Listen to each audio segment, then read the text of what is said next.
Washington state has this incredible world-class economy, but, and this is a big but, it's failing its number one constitutional duty, its students. So today, we're going to break down this whole systemic crisis, talk about the massive debt the state owes its schools, and look at a blueprint for a real solution. So let's start with this number. Just let it sink in for a second. Over $15 billion. That's how much restitution debt Washington state owes its schools since that landmark McCleary decision. And look, this isn't just some accounting error. It's a systemic failure to pay for the actual cost of an education. And this isn't some old problem that's already been fixed. No, the hole just keeps getting deeper. The state defaults on its constitutional duty by more than $5 million every single day. That's money that should be in our classrooms, helping our teachers and our students, but it just isn't. Let's break that down even more, just to see how fast this is happening. We're talking about a funding shortfall of nearly $60 every single second. So for every tick of the clock, another $60 that should be going to educate our children just disappears from the system.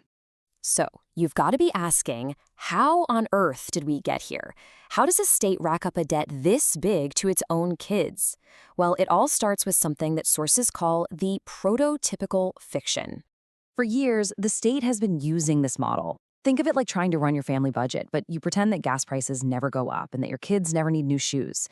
It's built on these convenient fictions, not reality. It just ignores the real costs of inflation, special education, and even just getting kids to and from school safely. And that creates this massive unconstitutional shortfall. And wow, when you break down the debt, it is just staggering. I mean, look at these numbers. Over $5 billion short for special education alone.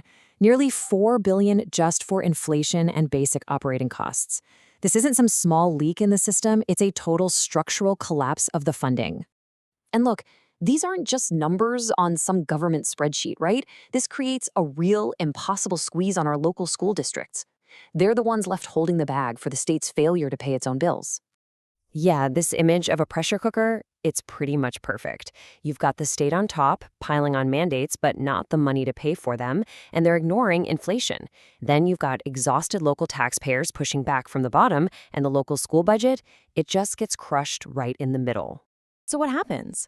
Well, districts are forced to make these impossible choices. Are they supposed to drain their savings accounts? Do they cut things like music and sports? The stuff that makes kids actually want to come to school?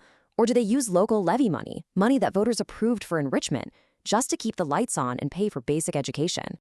And if you think that's bad, get this. This might be the most damning part of all. While the state's total budget has been growing, the slice of the pie going to K-12 education, its paramount constitutional duty, has actually gotten smaller.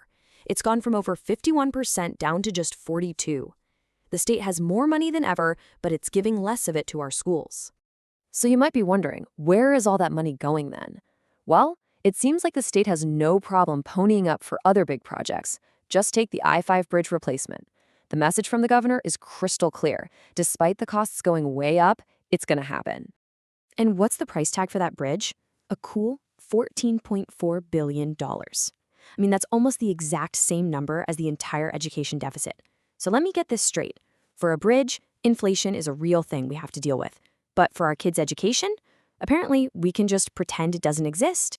Okay, so what's the solution here? It feels pretty bleak, but some school districts are thinking about a really bold new strategy.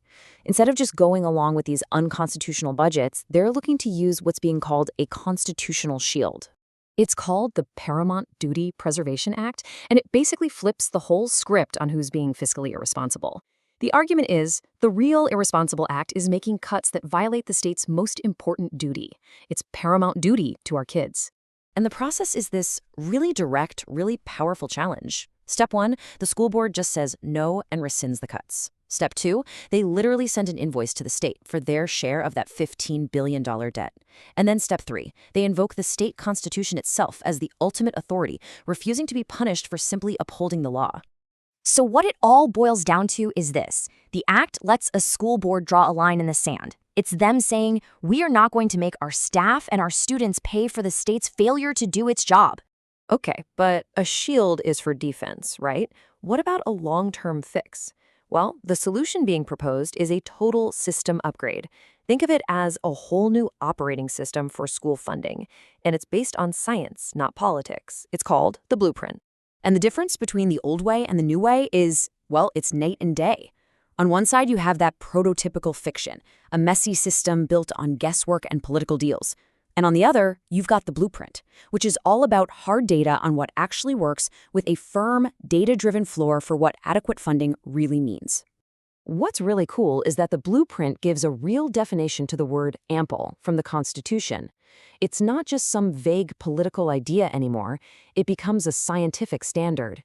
Basically, if research shows a specific teaching strategy works, if it can give a student a full year of learning growth in one school year, then it has to be funded. Simple as that. Yeah, it's basically the missing engine for our state's education system. It just gets rid of all the endless political arguments about funding and replaces them with a clear plan based on one thing and one thing only: what actually helps students succeed. So why do all this? What's the payoff? Well, according to the data, this isn't just about spending money to fix schools. It's about making a smart investment that actually generates a huge economic return for everyone in the state. We're talking about a projected annual boost to Washington's GDP of over $27 billion every year. And that's not just some number pulled out of thin air. It comes from having a better educated, more productive workforce, and from needing to spend less on social safety nets down the road. And these aren't just abstract benefits. We're talking about real, tangible stuff. Direct property tax relief for you, the homeowner. Billions, with a B, saved because we're reducing the need for things like remedial programs and lowering incarceration rates. And for our teachers, finally getting off that horrible yearly merry-go-round of pink slips. So when you look at all of this, the ultimate takeaway is a pretty clear choice. Do we keep trying to patch up a fundamentally broken system with these temporary, unconstitutional fixes? Or is it finally time to adopt the Blueprint, fix the actual math, and honor the promise that the state made in its own constitution to every single child?